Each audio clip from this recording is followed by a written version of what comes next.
Hello students, welcome to Shiny Max. 9ஆம் வகுப்பு பயிற்சி 3.13ல ரெண்டாவது கணக்கு பார்க்கலாம். அக்ஷயா தனது பணப்பையில் அதாவது பர்ஸில் 2 ரூபாய் நாணயங்களையும் 5 ரூபாய் நாணயங்களையும் வைத்திருந்தாள். அதாவது அக்ஷயா என்கிற ஒரு பொண்ணு அவளோட பர்ஸில் 2 ரூபாய் நாணயத்தையும் 5 ரூபாய் நாணயத்தையும் வைத்திருந்தாங்களாம். அவள் மொத்தமாக ரூபாய் 220 மதிப்புடைய 80 நாணயங்களை வைத்திருந்தாள் எனில், அதாவது ஃபர்ஸ்ட் மதிப்புனா இப்போ 2 ரூபாய் நாணயம் என்கிட்ட 10 இருக்கு. அப்போ 10 20, அப்போ எத்தனை ரூபாய்? 20 ரூபாய். இதுதான் என்னன்னா மதிப்பு.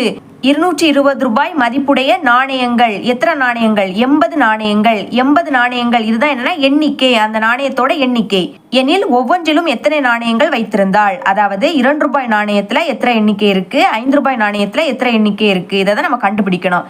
எதை கேட்டிருக்காங்களோ அதை தான் நீங்க XY இப்படின்னு எடுத்துக்கணும். சரிங்களா?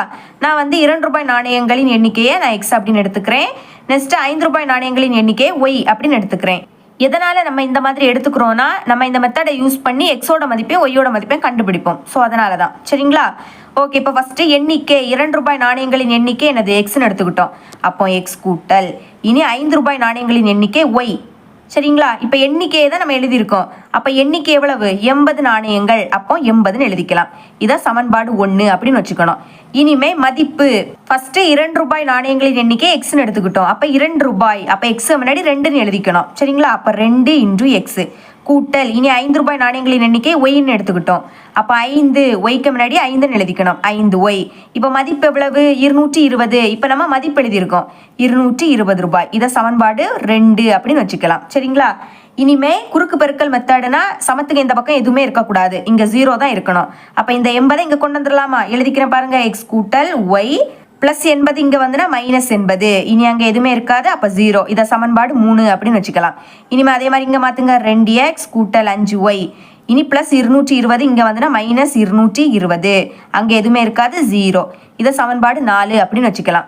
ஓகே, இனிமே கெழு எழுதிக்கலாமா? ஒய்ல இருந்தே தொடங்கணும். ஒய்க்கு முன்னாடி எதுவும் இல்லாட்டா 1 இருக்குன்னு அர்த்தம். அப்போ 1 எழுதிருங்க. கரெக்டா இதுக்கு நேரம் என்னது இருக்கு? அதாவது இங்க ஒய்யோட கெழு என்னது? 5. அப்ப இதுக்கு நேரம் 5ன்னு எழுதிருங்க. இனி கொஞ்சம் ஸ்பேஸ் விட்டு -80. இனி அதுக்கு நேரா -220. அடுத்து எக்ஸோட கெழுவு. இதுக்கு முன்னாடி 1 இருக்குன்னு அர்த்தம். சரிங்களா? அப்போ 1 கீழே என்னது இருக்கு? 2 இருக்கு. அடுத்த ஒய்யோட கெழுவு 1, ஒய்யோட கெழுவு 5. ஒய்ல தொடங்கி ஒய்ல தான் முடிக்கணும், ஞாபகம் வச்சுக்கோங்க. இங்க எக்ஸ் இருக்கனால கரெக்டா இதுக்கு மேல எக்ஸ்.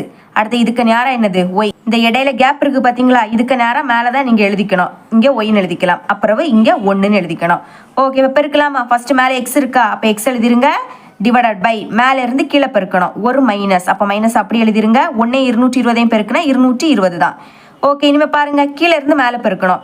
கீழே இருந்து மேல பெருக்கும் போது மறக்காம மைனஸை போட்டுறணும். சரிங்களா?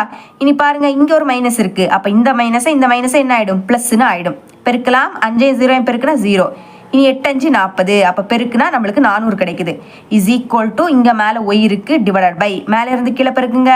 இங்க ஒரு மைனஸ் அப்படி எழுதிடலாம். இனி 0 2 பெருக்குனா 0. 8 2 16. அப்ப 160.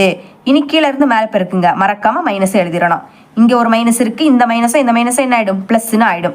1 220 பெருக்குனா 220 தான். ஓகே, இனிமே இஸ் ஈக்குவல் டு மேல 1 இருக்கு, எழுதிடலாம். 5 5. கீழே இருந்து மேல பெருக்கும் போது மைனஸ் போட்டுறணும். இனி 2 2.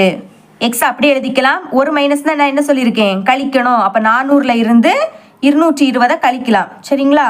0ல இருந்து 0 கழிச்சா 0. இனி இது 10 ஆயிடும். இது 3 ஆயிடும். 10ல இருந்து 2 கழிச்சா 8. 3ல இருந்து 2 கழிச்சா 1. அப்ப என்ன கிடைக்குது? 180ன்னு கிடைக்குது. கழிச்சு பெரிய நம்பரோட குறியீடு போடணும். பெரிய நம்பரோட குறியீடு பிளஸ். பிளஸ்னா எந்த குறியீடுமே போடாண்டா. ஒய் டிவைடட் பை இங்கே ஒரு மைனஸ். கழிக்கலாமா? அப்ப 220ல இருந்து 160 கழிக்கலாம். 0ல இருந்து 0 கழிச்சா 0. இனி இது 12 ஆயிடும். இது 1 ஆயிடும். 12ல இருந்து 6 கழிச்சா 6.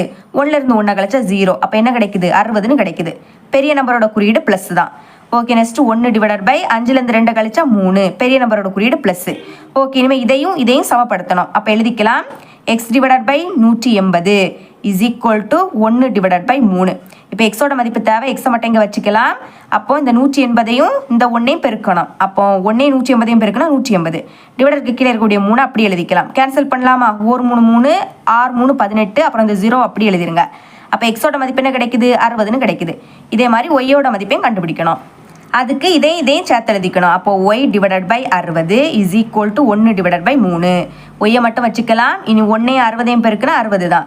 டிவைடட் பை 3 கேன்சல் பண்ணலாம். 1 3 3 ஈர் 3 6, அப்புறம் இந்த 0 அப்படி எழுதிருங்க. ஒய்யோட மதிப்பு என்ன கிடைக்குது? 20ன்னு கிடைக்குது. ஓகே, ஃபர்ஸ்ட் நம்ம என்ன எழுதியிருக்கோம்? 2 ரூபாய் நாணயங்களின் எண்ணிக்கை எக்ஸ்ன்னு எடுத்துக்கிட்டோம். அப்போ எக்ஸோட மதிப்பு தான் என்னது? 2 ரூபாய் நாணயங்களின் எண்ணிக்கை. இனி 5 ரூபாய் நாணயங்களின் எண்ணிக்கை ஒய்ன்னு எடுத்துக்கிட்டோம். அப்போ ஒய்யோட மதிப்பு என்னது?